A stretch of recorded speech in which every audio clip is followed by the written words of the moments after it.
엄마가 아프신 지는 오래되었습니다. 그 어렵다는 두 번의 암수술과 항암 치료를 무사히 끝냈지만 오랜 지병의 합병증과 폐혈증이 겹치면서 결국 엄마는 중환자실에서 생사의 기로를 헤매고 있었습니다. 면회 시간이 되어도 의식 없는 엄마를 하염없이 보다 나올 뿐 제가 할 수 있는 것이 없어서 가슴만 쳤습니다. 그런데 중환자실에 입원한 지 일주일 만에 엄마의 의식이 잠깐 돌아왔어요. 너무 기뻐 눈물이 앞을 가렸지만 혹여 엄마가 걱정하실까 웃는 얼굴로 엄마를 마주했습니다. 엄마, 나 알아보겠어? 우리 석진이. 엄마가 고개를 끄덕이며 애써 미소를 지어 보였어요. 엄마 걱정 마. 내가 엄마 지킬 거니까 아무 생각 말고 그냥 일어나기만 해. 엄마가 미안해. 또 그 소리. 힘들어. 아무 말 하지 마. 하지만 엄마는 마치 자신의 죽음을 예감한 듯 그날 저에게 유언 같은 당부를 하셨습니다. 며칠 후면 한 여자가 찾아올 거라고 하더군요. 엄마 핸드폰으로 연락하면 꼭 전화를 받으라고 했습니다. 만약 그때까지 엄마가 못 살면... 엄마, 제발 그런 소리 하지 말아요. 만약이라는 말도 하지 말아요. 그런 거 없어. 엄마가 없다는 만약은 지옥이나 다름없었습니다. 엄마는 제 마음을 알면서도 그 지옥 같은 마지막 말을 해야 하는 그 순간을 담담히 받아들이셨어요. 만약 엄마가 그때까지 살지 못하면 엄마를 찾아올 그 여자의 말을 믿으라고 하셨습니다. 앞으로는 그 여자의 말을 꼭 들으라고 당부하셨어요. 그땐 그런 말이 귀에 들어오지 않았습니다. 전 엄마가 세상에 없다는 생각을 단 한 번도 해본 적이 없었어요. 생각만 해도 눈물부터 흘리는 저를 어떻게 두고 갈 수 있을까요? 엄마는 절대 그럴 뿐이 아니라고 생각했습니다. 하지만 그날 엄마는 제 모습을 오래오래 눈 속에 담으셨어요. 엄마의 눈빛은 슬펐지만 그 손은 여전히 따뜻했습니다. 그리고 다음날 엄마는 조용히 세상을 떠났어요. 마음의 준비를 하고 있었지만 엄마의 사망을 알려주시는 의사의 말을 듣는 순간 눈앞이 캄캄해지고 지금까지 버티고 버텨왔던 모든 것들이 한꺼번에 무너지는 것 같았습니다. 엄마의 장례식을 치르는 동안에도 많이 울었고 곱게 수의를 입으신 우리 엄마 마지막 모습이 너무 고와서 장지로 향하는 내내 눈물이 멈추지 않았습니다. 사실 장례식 첫날에는 정신없이 보냈지만 둘째 날엔 고민하다가 마지막 날에 아버지께 연락을 했습니다. 네가 무슨 낯짝으로 전화를 했어? 어머니가 돌아가셨어요.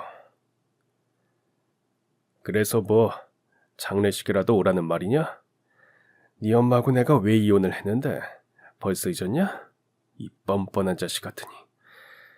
네 엄마도 나오는 거 원하지 않을 거야. 그리고 다시는 연락하지 마. 아버지의 차갑고 모진 소리에 전 할 말이 없었습니다. 네, 부모님이 이혼하신 이유가 저 때문이 맞습니다. 제가 그렇게 불효자였어요.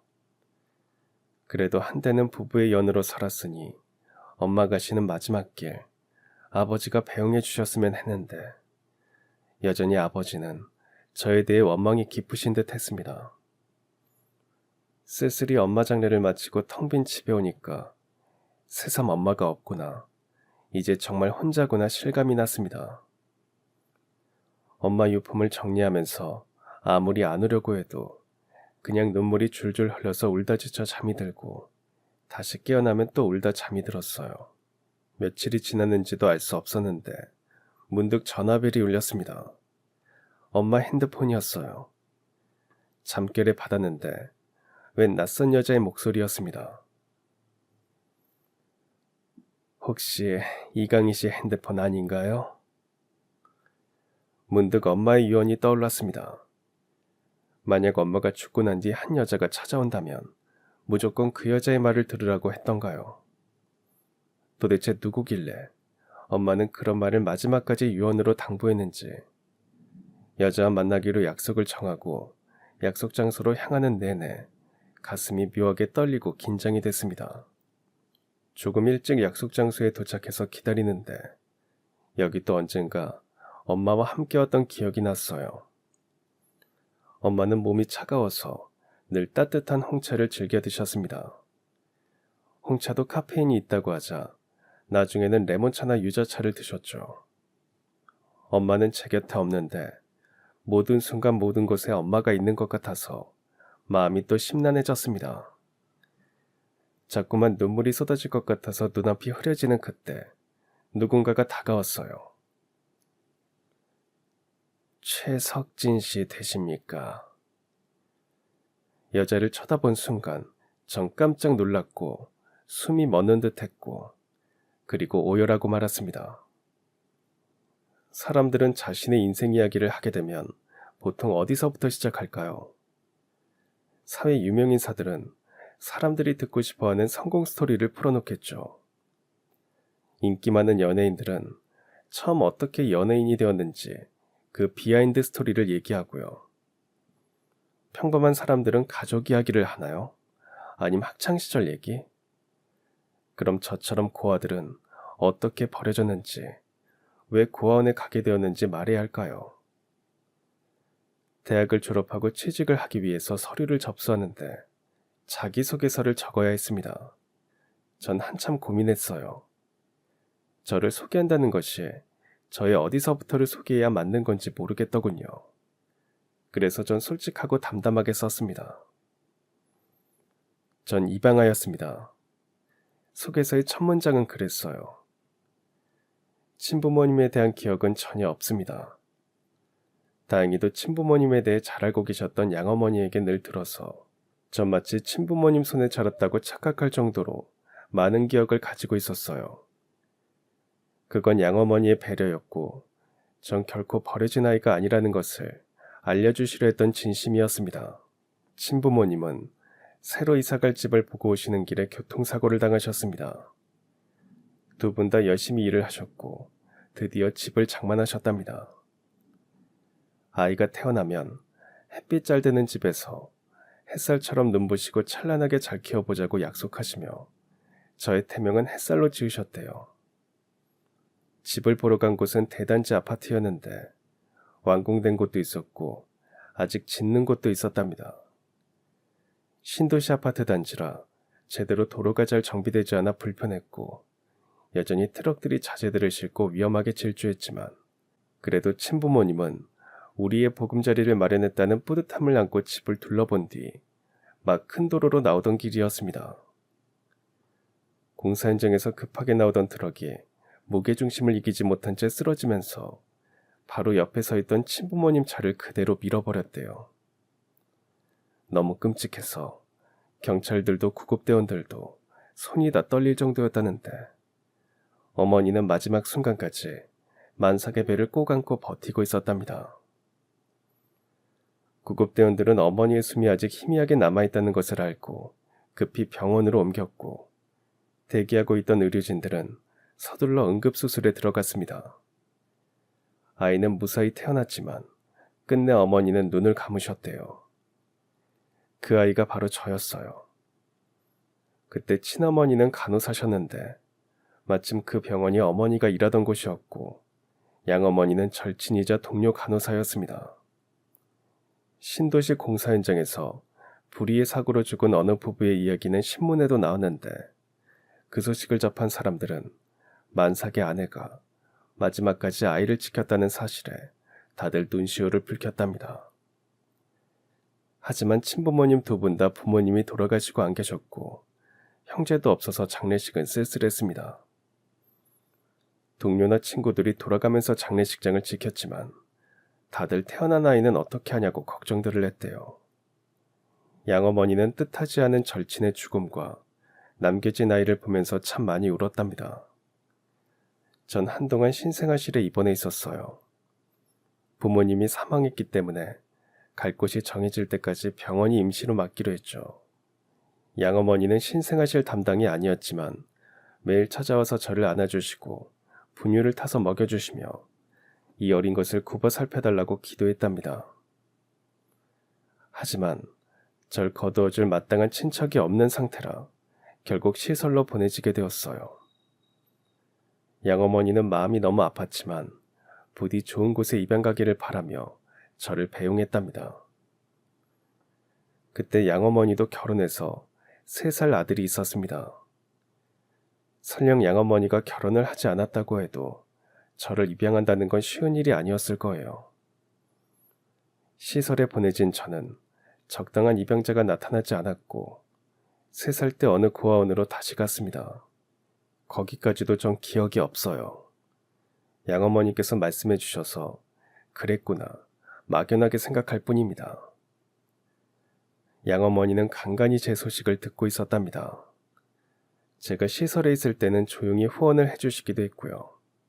하지만 자기 자식도 기르기 힘든데 아무리 절친이라고 한들 남의 자식을 끝까지 지원한다는 건 쉽지 않았을 겁니다. 그렇게 5년이 지난 어느 날이었어요. 양어머니는 다른 병원으로 직장을 옮겼는데 마침 그곳에서 결연을 맺은 고아원이 바로 제가 있는 곳이었답니다. 뭔가 운명 같은 느낌이 들었다고 했습니다. 그동안 잊고 살았는데 다시 저를 보게 된 양어머니는 8살이 된 저를 끌어안고 많이 우셨어요.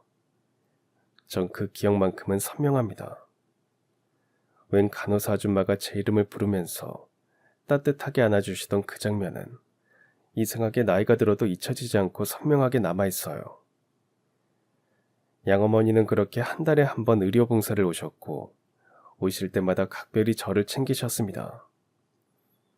물론 오지 않으실 때도 일주일에 한 번 정도는 제 옷이나 먹을 것을 붙여주시곤 했어요.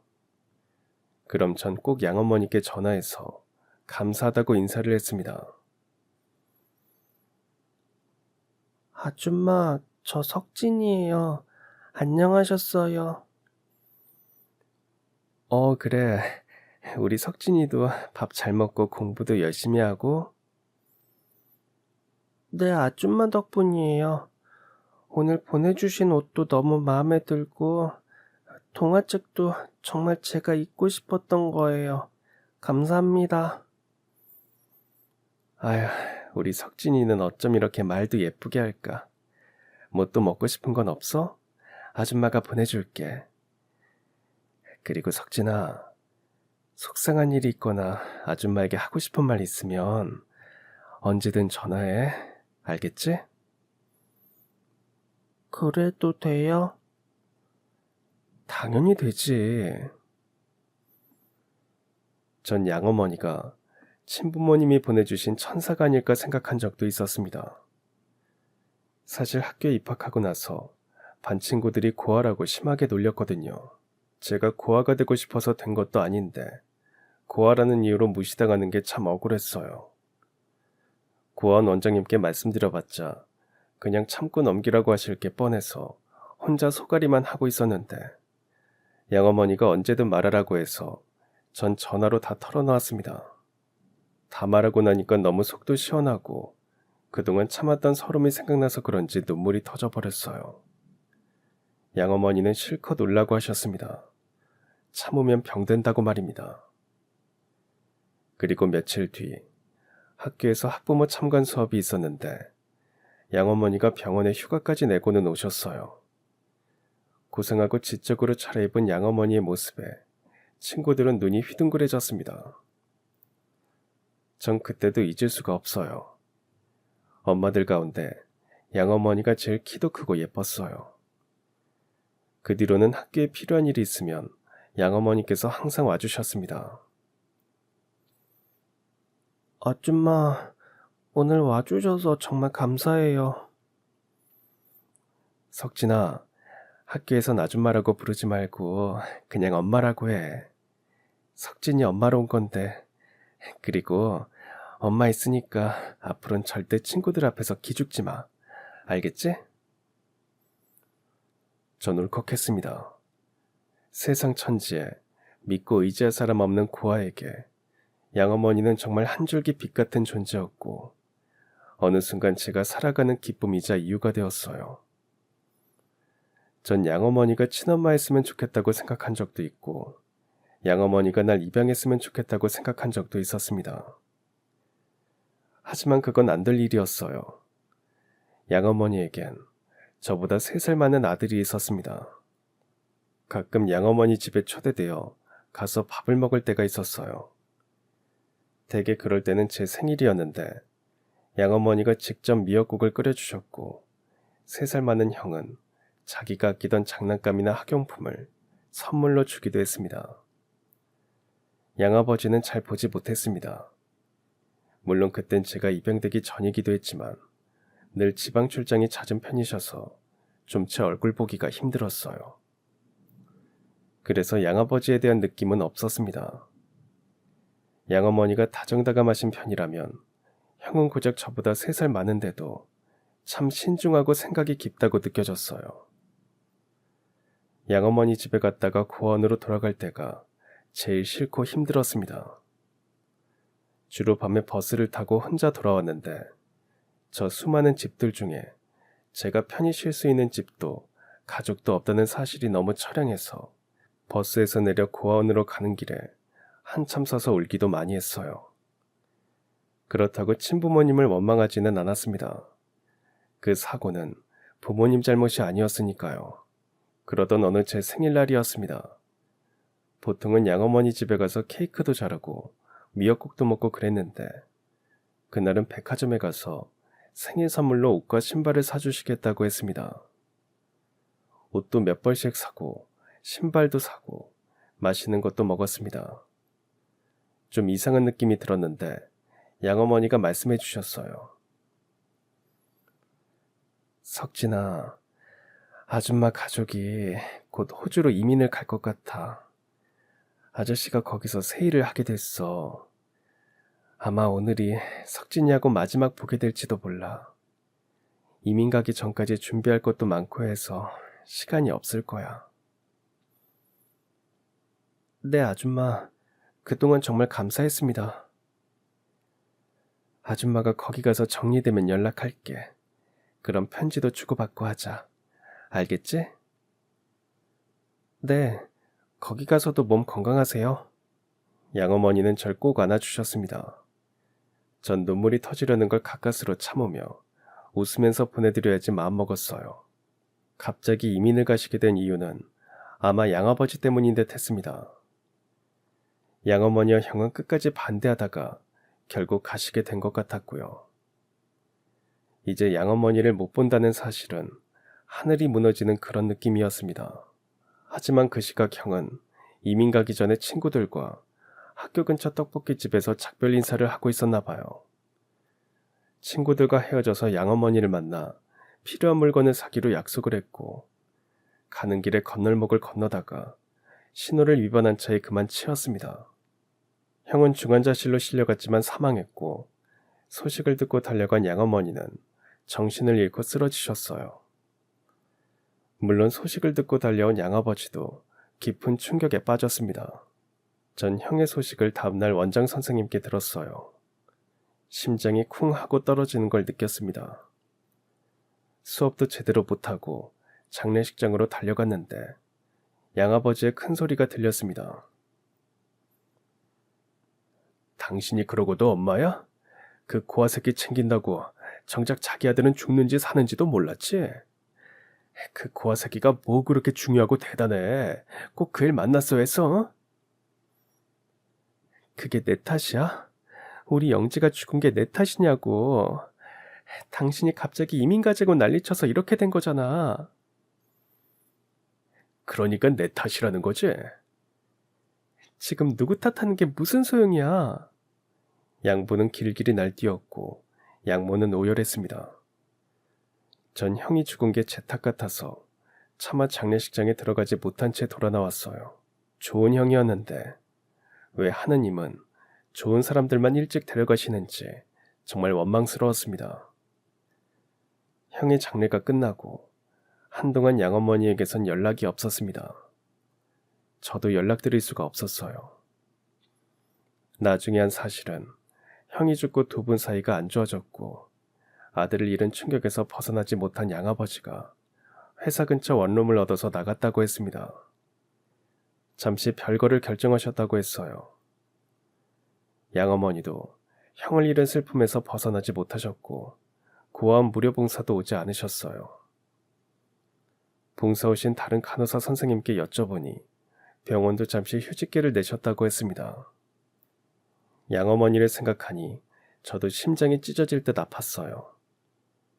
제가 어른이라면 이럴 때 죽이라도 사들고 가서 위로라도 해드릴 텐데 그럴 수도 없고 시간은 흘러가는데 저러다 양어머니가 아프시기라도 할까봐 걱정만 됐습니다.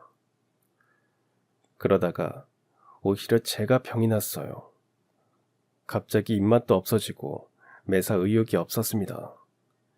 세상에 홀로 남겨졌다는 슬픔에 빠졌고 마음의 병까지 앓으면서 결국 어느 날 정신을 잃고 쓰러져 있는 걸 원장님이 발견하시고는 깜짝 놀라 병원으로 데리고 갔어요. 양어머니가 일하시는 병원이었는데 그때 양어머니가 복직을 하신 뒤였습니다. 물색 없이 원장님이 양어머니에게 연락을 하는 바람에 놀란 그분이 응급실로 오시고 전 죄송해서 울기만 하고 그랬어요. 양어머니는 절 보자마자 꼭 안아주시면서 눈물을 흘리셨습니다.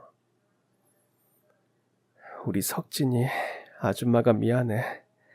그동안 연락도 못하고 정말 미안해. 전 양어머니 목소리를 듣고서야 의식을 차렸답니다.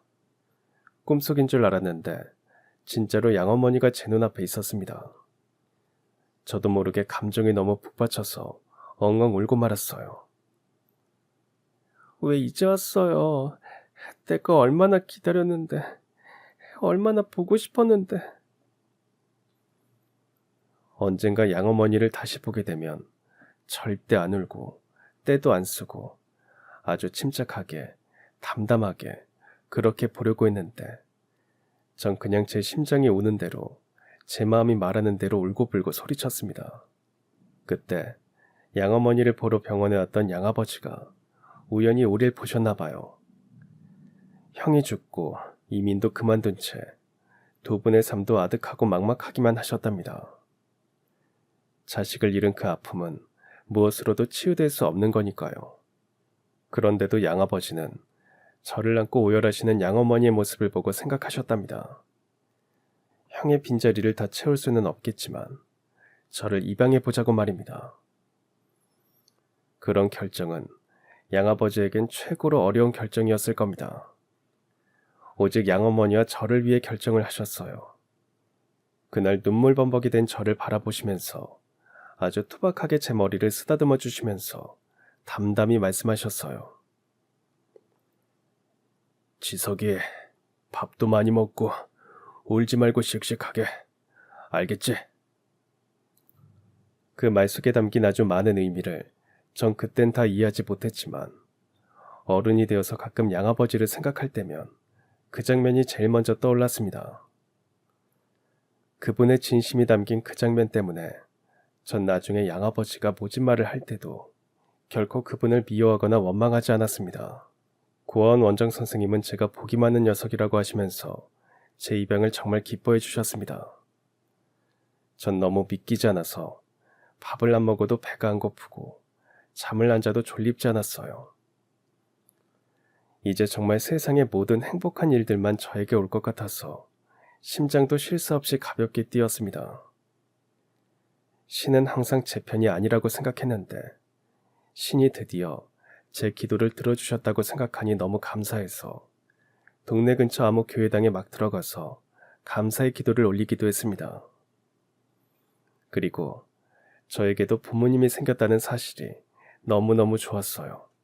좋다는 말로는 부족했습니다. 전 정말 두 분께 잘하고 싶었고 효자가 되고 싶었고 착한 아들이 되고 싶었어요.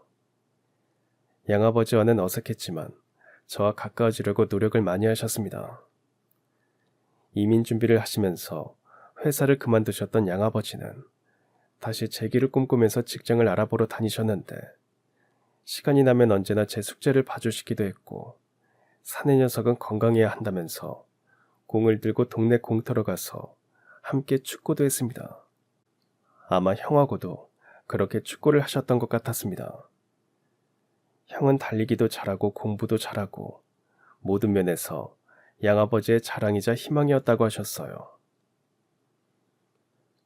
지석이 네가 형처럼 다 잘하라는 건 아니다. 그래도 열심히 해보는 거야. 알겠지? 네, 형만큼은 못 되겠지만 열심히 해볼게요. 전 사실 공부를 못했는데 양아버지 생각하면서 열심히 했어요. 물론 양아버지 기대에 부응하지 못해서 늘 실망을 안겨드렸지만 제 딴엔 말썽도 안 피우고 양아버지 출근하실 때 구두도 닦아드리면서 마음을 풀어드리려고 노력했습니다. 하지만 왠지 모르게 양아버지와 저의 관계는 얼음 위에 서 있는 것처럼 아슬아슬했어요. 언제든 깨질 것 같은 그 불안한 마음을 애써 외면하면서 하루하루 지낸다는 게 어린 마음에도 참 힘들었어요. 양어머니는 가족은 미운정 고운정이 다 쌓여야 진짜 하나가 된다고 말씀하셨습니다. 하나가 되려면 얼마나 많은 시간이 필요할지 아득하기만 했어요. 그렇게 아슬아슬하게 지내던 어느 날이었습니다. 양아버지는 마지막까지 형의 물건을 고이 간직하고 있었는데 제가 형의 장난감을 가지고 놀다가 그만 부러뜨렸어요. 양아버지는 불같이 화를 내며 제 뺨을 때렸습니다. 당신 미쳤어요? 그런 일로 애를 왜 때려요? 이 자식이 장난감 가지고 놀다가 일부러 망가뜨렸어. 일부러 그랬어. 아니에요, 아버지. 아니에요. 잘못했어요. 당신 정말 왜 이래요? 이제 그만 좀 해요. 떠난 애는 그만 보내주자고요. 뭐? 그만 보내줘? 어떻게 보내? 이 가슴에 묻었는데 어떻게 보내? 당신은 그게 돼? 당신 이럴 거면서 왜 석진이 입양하자고 했어요, 네? 그럼 파양하면 될 거 아니야? 뭐라고요? 어차피 저 새끼 마음에 안 들었어. 내가 아무리 노력해도 정이 안 들어. 나더러 어쩌라고. 나도 할 만큼 했다고. 그 순간은 아슬아슬했던 얼음판이 드디어 깨지는 순간이었습니다. 전 차가운 물 속으로 다시 떨어져 버린 것 같았고 두 분은 심각한 부부싸움을 하셨습니다. 남새끼한테 정신 팔려서 제 새끼 놓치는 것도 모른 주제에 무슨 큰 소리야? 왜 다 지나간 얘기를 다시 꺼내요? 당신 여태 그렇게 꽁하고 있었어요? 그래놓고 겉으로만 잘해보자고 그런 거예요? 넌 끝까지 저 새끼 편만 드는구나. 됐다, 그만하자, 그만해. 나도 더는 못하겠다. 너 설마 저 자식 친모는 아니지? 나 몰래 애 낳고는 고아원에 숨겨두었다가 입양한 거 아니지? 제 친부모님에 대해서 다 알면서도 양아버지는 억지를 썼고 급기야 양어머니는 거품까지 물고 넘어가서 119가 오고 한바탕 소동이 벌어졌습니다. 양어머니가 깨어나는 걸 보고 전 집을 나왔습니다. 저 때문에 두 분이 다투시는 것도 싫었고 양어머니가 상처를 받는 건 더더욱 싫었어요. 모두 나 때문이니까 나만 없어지면 될 거라고 생각했습니다. 그게 파양당하거나 쫓겨나는 것보다 낫다고 생각했고요. 이제 겨우 8살 꼬마 아이가 갈 데가 어디 있다고 그랬는지 지금 생각해도 모르겠습니다. 그 아들은 본능적으로 그런 불안이 있나 봐요.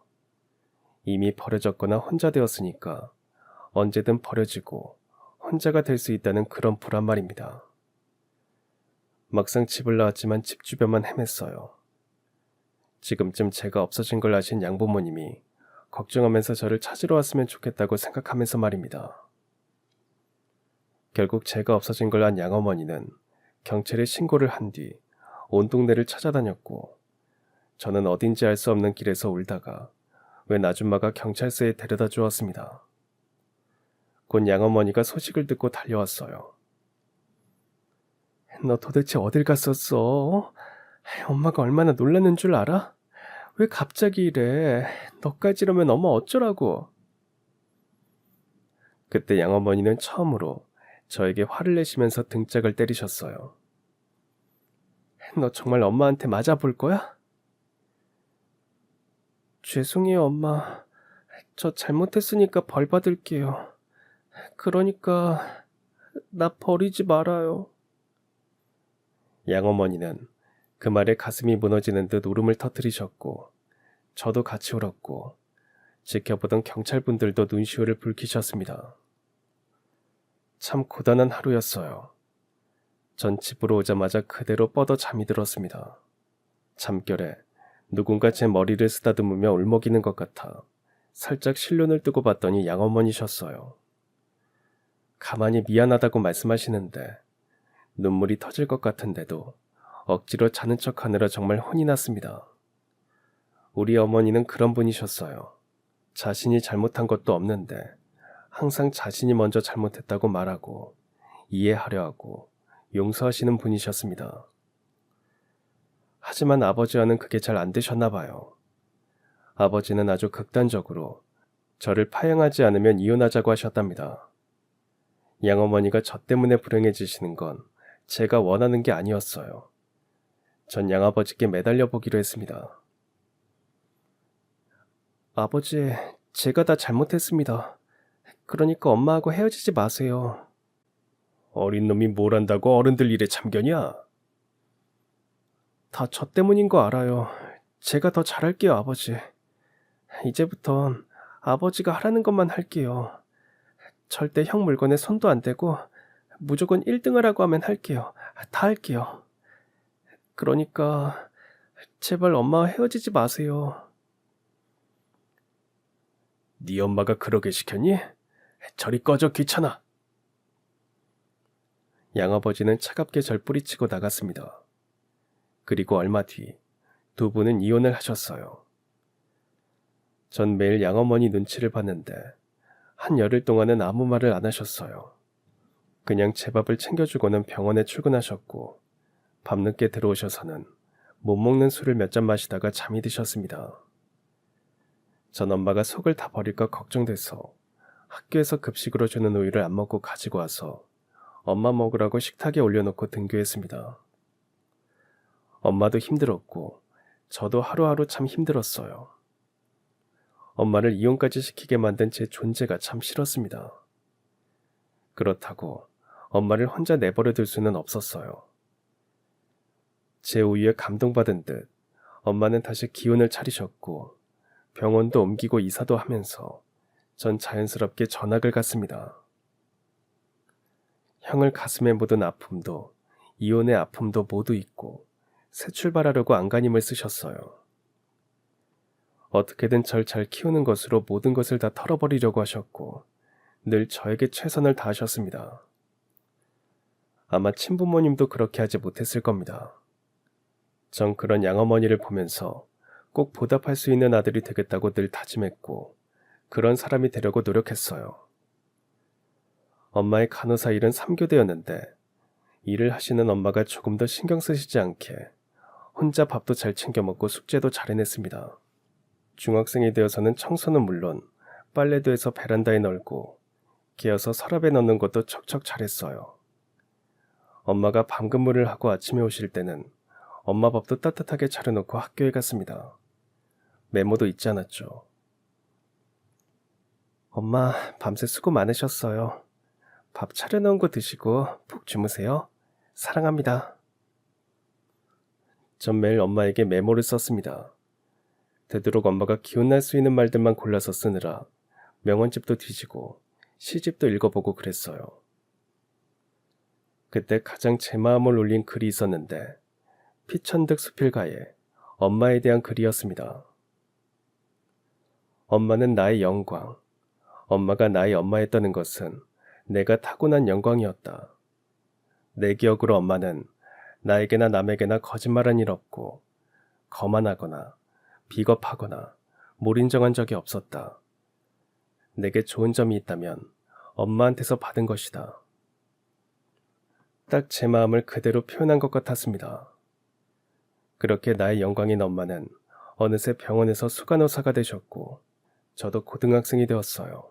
입시를 치르고 서울에 있는 좋은 대학에 갈 수 있는 성적임에도 불구하고 전 엄마 곁에 있기 위해서 지방대학에 장학금을 받고 입학했습니다. 석진아, 그냥 서울에 있는 대학에 가. 엄마 걱정하지 말고. 서울이든 지방이든 자기만 열심히 하면 돼요. 엄만 지방대학이면 취직 잘 안 될까 봐 그래요? 그것도 그거지만 아무래도 서울 쪽 대학이 훨씬 기회도 많을 거잖아. 네 인생은 이제 시작인데 엄마 때문에 벌써부터 포기하고 접고 그러는 거 엄마 싫다. 엄마 때문에 포기하고 접는 거 없으니까 걱정 붙들어 매세요. 그냥 엄마 곁이 편하고 좋아요. 서울 명문대에 가면 인생에 좋은 기회가 많을 거라는 건 상황이나 생각에 따라 다르다고 믿었습니다. 어디서든 자신이 얼마나 해내고 어떤 생각을 하느냐가 더 중요하다고 생각했어요. 엄마의 걱정을 덜어드리려면 지방대학을 나와도 보란듯이 좋은 곳에 취직할 수 있다는 것을 증명하고 싶었습니다. 군대를 제대하고 대학을 졸업하고 전 지방 공기업에 한 번만에 취직을 했어요. 공기업이라 서울 명문대생들도 많았지만 전 엄마에게 한 약속을 지켰습니다. 저보다 엄마가 더 좋아하셨고 제가 입양된 걸 아시는 엄마 지인분들은 모두 장하다고 칭찬을 하셨습니다. 드디어 네 엄마 고생한 보람이 있다고 말입니다. 자식을 가슴에 묻고 이혼을 하면서도 끝까지 제 손을 놓지 않으셨던 우리 엄마에게 제가 그래도 선물 하나 해드린 것 같아서 다행이라고 생각했습니다. 그때까진 이제 정말 평탄한 인생만 살아갈 것 같았어요. 하지만 언제부턴가 엄마가 자주 피곤해하시고 입맛도 잃으시더니 몸무게도 빠지고 그러셨습니다. 병원 수간호사 일이 힘들고 스트레스를 받아서 그렇다고 하셨지만 간호사니까 자기 몸 관리는 잘하실 거라고 생각했고 늘 병원으로 출근을 하니까 어딘가 안 좋으면 금방 진찰을 받을 거라고만 믿었습니다. 어느 날 갑자기 엄마가 쓰러지셨다는 소식에 놀라 병원으로 갔더니 자궁암 2기 판정을 받으셨어요. 서둘러 수술을 하고 항암 치료까지 무사히 마치셨지만 엄마를 잘 보살펴드리지 못한 것 같아서 속상했습니다. 그때부터 일주일에 한 번은 무슨 일이 있어도 시간을 내서 엄마와 자전거를 타러 가기도 하고 등산도 다니면서 체력을 키웠어요. 제가 이것저것 다 알아보고 엄마에게 맞는 식단도 연구하고 먹으면 좋은 음식이나 재료도 주문해서 요리를 해드리려고 한식조리사 자격증까지 땄습니다. 주위에서는 회사에는 등한시하는 마마보이라고 소문이 날 정도였습니다. 그러거나 말거나 내 엄마는 내가 지켜야 하니까 신경 안 썼어요. 하지만 그런 제 노력에도 불구하고 2년 뒤 엄마는 유방암 판정을 받으셨습니다. 자궁암 때는 자궁을 드러내는데 유방암 역시 한쪽 유방을 절제해야 한다는 겁니다. 엄마도 여잔데 얼마나 힘드실까 생각하니까 가슴이 미어졌어요. 다 제가 잘 챙겨드리지 못한 것 같아서 한탄스러웠습니다. 왜 자책하고 그래. 네가 엄마한테 얼마나 잘했는지는 하늘이 알고 땅도 알고 엄마 병원 간호사들이 다 아는데. 그래도 엄만 평생 저 때문에 마음고생 많이 하셨는데 엄마 아프신 거 다 저 때문 같아요. 그런 소리 하지 말어. 그리고 수술하면 사는데 지장도 없는데 왜 네가 더 난리야. 엄마 아무렇지 않아. 걱정 마. 엄마는 다시 수술을 했고 독한 항암 치료를 받으셨어요. 이번엔 회사에 휴직계를 내고 엄마 간병을 했습니다. 회사 동료들은 엄마 챙기느라 승진에서도 밀려나고 인사고과도 안 좋다고 유난 좀 그만 떨라고 했어요. 물론 절 생각해서 걱정해주는 사람들도 있었지만 비꼬는 사람들도 있었습니다. 그들 눈에는 제가 유난을 떠는 걸로 보일 수도 있어요. 그들은 고아인 적도 없었고 입양이 된 적도 없으며 세상에 의지할 곳 없이 홀로 된다는 그 공포를 모르니까요. 그 공포의 지옥에서 절 구해주신 분이 엄마인데 엄마는 절 위해서 모든 걸 거셨는데 제가 이러는 건 유난 떠는 축에도 끼지 못할 겁니다. 저도 엄마를 위해서 모든 것을 다 걸고 싶었고 제가 해드릴 수 있는 모든 것을 다 해드리고 싶었어요. 승진을 못하고 인사고과가 나쁘면 뭐 어때요? 그런 것들이 엄마를 지키는 것만큼 중요한 건 아니라고 생각했습니다. 다행히 제 정성과 기도 덕분이었는지 엄마는 회복되셨어요. 전 당장 병원 일을 그만두시게 했습니다. 이제 편안히 쉬시면서 좋은 것만 보고 가고 싶은 곳에 가시고 하고 싶은 것만 하셨으면 좋겠다고 말씀드렸어요. 엄마가 아들 덕분에 호강한다. 내 평생 집에서 이렇게 아무것도 안 하고 지내기는 처음이다. 너무 놀아서 좀이다 쑤신다. 그래도 푹 쉬고 놀고 자고 그래요. 무조건 좋은 생각하면서요. 그리고 좀만 참아요. 제가 공기 맑고 경치 좋은 곳에 집 지어드릴게요. 아이고, 생각만 해도 좋다. 고맙다 우리 아들. 하지만 엄마도 연세가 있으시니까 당뇨와 고혈압으로 고생을 하셨습니다. 그래도 평소 관리가 중요하니까 제가 더 신경 써서 챙겨드리려고 노력했어요. 물론 저도 복직을 했습니다. 엄마를 간호하느라 2년을 보낸 탓에 이미 입사 동기들은 다 과장급으로 승진을 했는데 저만 대리로 일을 했어요. 저보다 나이 어린 과장도 있어서 눈치가 보였지만 전 단 한 번도 엄마를 위한 제 선택에 후회한 적 없습니다. 다만 엄마의 걱정은 오직 제 결혼이었어요. 제발 연애도 하고 결혼도 하라고 성하셨습니다. 엄마 친구들은 손주 자랑하는데 부럽다고 하시는 겁니다. 제가 결혼 안 하고 엄마 속썩이는 것도 스트레스가 되니까 일단 소개팅을 했습니다. 호감을 느낀 여자도 있었고 결혼까지 생각한 여자도 있었지만 결혼하면 엄마를 모시고 살겠다고 하니까 다들 이별을 고했어요. 아유, 속 터져. 요즘 세상에 누가 시어머니를 모시고 살아? 그런 여자가 어딨어? 왜 안 모시고 살아요? 엄마같이 좋은 시어머니가 어디 있다고. 그건 네 생각이고 엄마 너 결혼해도 같이 안 살 거야. 싫어요. 전 같이 살 거예요. 그리고 엄마 싫다는 사람 저도 싫어요. 엄마는 속이 터진다고 난리셨지만 전 단호했습니다. 엄마를 모시지 않겠다면 평생 결혼하지 않을 생각이었어요. 하지만 엄마는 2번의 큰 수술과 항암 치료를 받은 탓인지 완쾌가 되셔서도 기력이 예전 같지 않으셨습니다. 연세도 있으시고 당뇨와 고혈압도 있으시니까 더 힘드신 것 같았어요. 혹시 다른 곳으로 종양이 또 전이가 된 건 아닌지 정기검사도 빠지지 않고 했고 전이된 건 없었지만 점점 활기를 잃어가셨습니다. 그러던 어느 날 결국 엄마는 당뇨합병증으로 쇼크가 왔고 중환자실에 입원하게 되셨어요. 처음엔 곧 퇴원할 줄 알았는데 치료 도중 폐혈증이 오면서 여러 번의 고비를 넘겨야 했고 좀 제 의식을 차리지 못하면서 의료진은 마음의 준비를 하라고 했습니다. 전 도저히 그 상황이 믿기지 않았어요. 회사도 그만두다시피 한 채 매일 병원을 지켰습니다. 어차피 중환자실 면회 시간은 정해져 있는데도 전 중환자실 앞에서 꼼짝을 할 수 없었어요. 정작 면회 시간이 되어도 의식 없는 엄마만 물끄러미 쳐다보다가 나올 뿐이었습니다. 정말 제가 할 수 있는 건 아무것도 없어서 너무 원통했어요. 그렇게 속절없이 시간만 흘러가고 중환자실에 입원한 지 일주일째에 드디어 엄마의 의식이 돌아왔습니다. 엄마는 희미한 미소를 지으며 제 손을 힘겹게 잡으셨습니다. 그리고 연신 미안하다는 말만 하셨어요. 도대체 뭐가 미안하다는 건지, 왜 그런 말을 하는지. 힘드니까 아무 말도 하지 말라고 해도 엄마는 유언 같은 당부를 하셨습니다. 엄마가 죽고 한 여자가 찾아오면 무조건 그 여자의 말을 들으라니. 엄마가 죽는다는 가정부터가 용납되지 않았어요.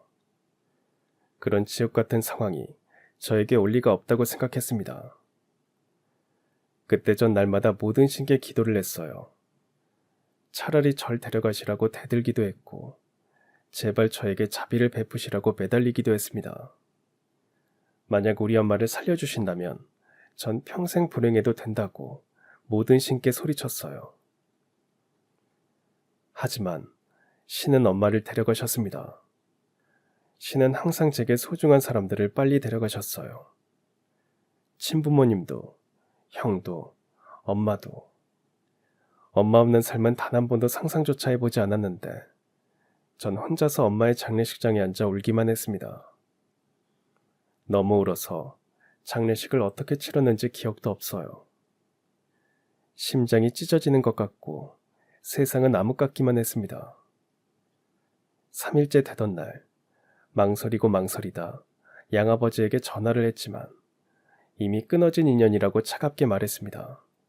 다시는 연락하지 말라고 하셨죠. 언젠가 엄마를 통해서 양아버지가 재혼을 했고 아들을 낳았다는 소식을 들었습니다.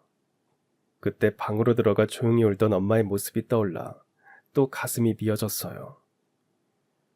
엄마의 장례를 마치고 전 맥을 놓아버리고 말았습니다. 사는 게 의미가 없게 느껴졌어요. 그냥 지쳐 잠이 들고 깨어나 다시 잠이 들었습니다. 자도 자도 졸립기만 했어요. 꿈에서라도 엄마를 볼 수 있을까? 전 계속 꿈속을 헤맨 것 같았어요. 그렇게 며칠 뒤 한 통의 전화를 받았습니다. 엄마를 찾는 여자였고 엄마가 말한 그 여자였습니다. 엄마가 죽고 난 뒤 찾아오는 그 여자의 말을 들으라고 했는데 도대체 무슨 말을 들어야 하는 건지 전 긴장을 누르며 약속 장소로 나갔습니다. 여자를 기다리는 동안 엄마를 만나고 살아냈던 모든 순간들이 주마등처럼 스쳐 지나갔어요.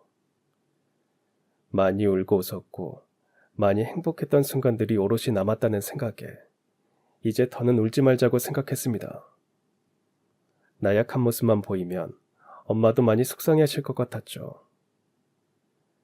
겨우 마음을 추스르는데 문득 한 여자가 다가왔습니다. 그 여자를 본 순간 전 말문이 막혔고 심장이 무섭도록 뛰었어요. 그 여자는 저와 너무도 닮은 모습이었습니다. 마치 거울을 보는 것 같았어요.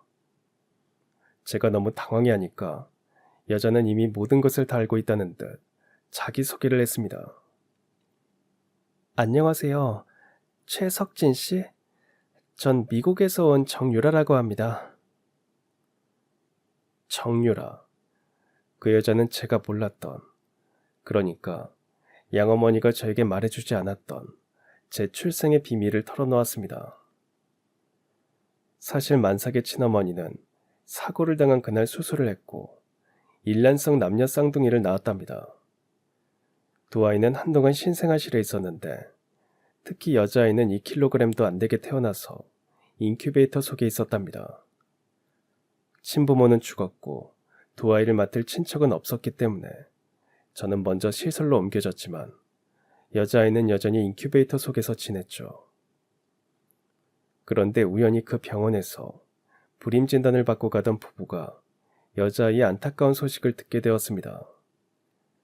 부부는 고민 끝에 여자아이를 입양하기로 결정했대요. 그때 부부는 미국 이민을 준비 중이었는데 석 달 뒤 건강하게 태어난 여자아이는 부부와 함께 미국으로 떠났답니다. 그때 양어머니는 가끔 신생아실에 들려서 여자아이를 돌보기도 하셨고 아이가 미국으로 간 뒤에도 부부와 연락하면서 소식을 간간히 들었답니다. 여자아이가 잘 자라고 있다는 것에 안도하면서 고아원에서 지내게 된 제 소식에 안쓰러워하면서 말입니다. 양어머니는 쌍둥이 여동생에 비해 입양되지 못한 저를 어떻게든 후원하고 싶어서 지원을 했고 생일이면 집에 데려와서 미역국도 끓여주시고 학교 일에도 참석하시면서 가능한 엄마의 정을 느끼게 해주고 싶었답니다. 아마 형의 죽음이 아니었다면 어쩜 전 입양하지 않았을 수도 있을 겁니다. 운명처럼 양어머니는 절 입양하셨고 저 때문에 이혼을 하셨지만 열심히 최선을 다해서 키워내셨어요. 그리고 언젠가 제가 어른이 되면 일란성 쌍둥이 여동생이 있다는 사실을 알려줄 생각이었답니다. 너무 어려서 그런 사실을 알면 충격을 받을 수도 있다는 염려를 하셨던 거죠. 그렇게 여동생 양부모님과도 다 연락하면서 두 아이가 성인이 되면 사실을 밝히고 서로 왕래할 수 있게 하자고 약속도 했답니다. 하지만 양어머니가 암으로 몇 년씩 수술과 항암 치료를 거듭 받으시면서 여동생 양부모님과 소식이 끊어졌대요. 그때 여동생과 양부모님은 원래 살던 보스턴에서 캘리포니아주로 이사를 가게 되었답니다. 양아버지 직장 때문에 옮기게 되었는데 그 과정에서 서로 연락이 끊어졌던 거죠. 나중에 어머니가 미국 이민사회에 양부모와 여동생의 소식을 수소문하면서 다시 연락이 되었답니다. 그 무렵에는 여동생과 양부모는 미국 생활을 접고 곧 한국으로 돌아올 준비를 하고 있었대요. 한국에 오면 만나기로 약속했지만 어머니는 다시 지병으로 쓰러지셨고 중환자실에 입원하셨던 거고요. 어머니는 마지막 순간까지 혼자 남게 될 저만 생각하셨어요. 저의 유일한 핏줄인 여동생을 꼭 만날 수 있도록 아마 하늘에서도 지켜보고 계실 거라고 생각하니 또 눈물이 터졌습니다. 제가 오니까 여동생이 가만히 절 안아주었어요. 품이 참 따뜻했습니다. 오빠, 난 오빠 만나는 날을 늘 그리워했어. 그래서 난 무척 기뻐. 여동생은 오랜 미국 생활을 했지만 그런대로 한국말을 잘하는 편이었습니다. 유라야, 오빠 찾아줘서 고마워. 오빠 만나서 기쁘다고 말해줘서 정말 고마워. 전 그렇게 30년 만에 출생의 비밀을 알게 되었고 쌍둥이 여동생을 만났습니다. 우리 어머니가 여동생 양어머니에게 그런 말을 하셨답니다. 저를 입양한 것이 당신 인생에서 가장 잘한 일이고 가장 행복한 일이었다고 말입니다. 엄마, 저도 엄마의 아들로 살 수 있어서 가장 행복했고 가장 좋았습니다. 유라와 함께 양어머니 납골당에 가서 인사도 하고 친부모님 산소에 가서 인사도 드렸습니다. 얼굴 한번 본 적도 없는 친부모님이지만 왠지 두 분이 우리를 지켜주고 있었다는 느낌이 들어서 울컥했어요. 곧 여동생의 양부모님이 귀국하게 되었고 양부모님은 조심스럽게 저에게 함께 살자고 권하셨습니다. 우린 석진 곳만 괜찮다면 다 좋아요. 우릴 친부모라고 생각해주면 더 좋고. 네, 그러겠습니다. 우리 유라 정말 예쁘게 잘 키워주셔서 감사합니다.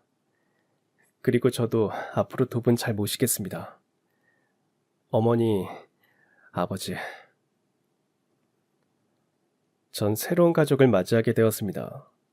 여동생 양부모님은 시골에서 농장을 운영하며 사시게 되었고 여동생은 근처 학교에서 원어민 교사를 하다가 좋은 남자 만나 결혼을 하면서 서울로 가 살고 있습니다. 전 회사를 그만두고 두 분 모시면서 농장 일을 돕고 있어요. 그로부터 세월이 더 흘렀지만 여전히 두 분을 모시고 함께 잘 살아갑니다. 여동생 내외가 주말이면 애들 데리고 내려와서 시골집은 부쩍거리고 정말 사람 사는 집처럼 웃음과 행복이 넘칩니다.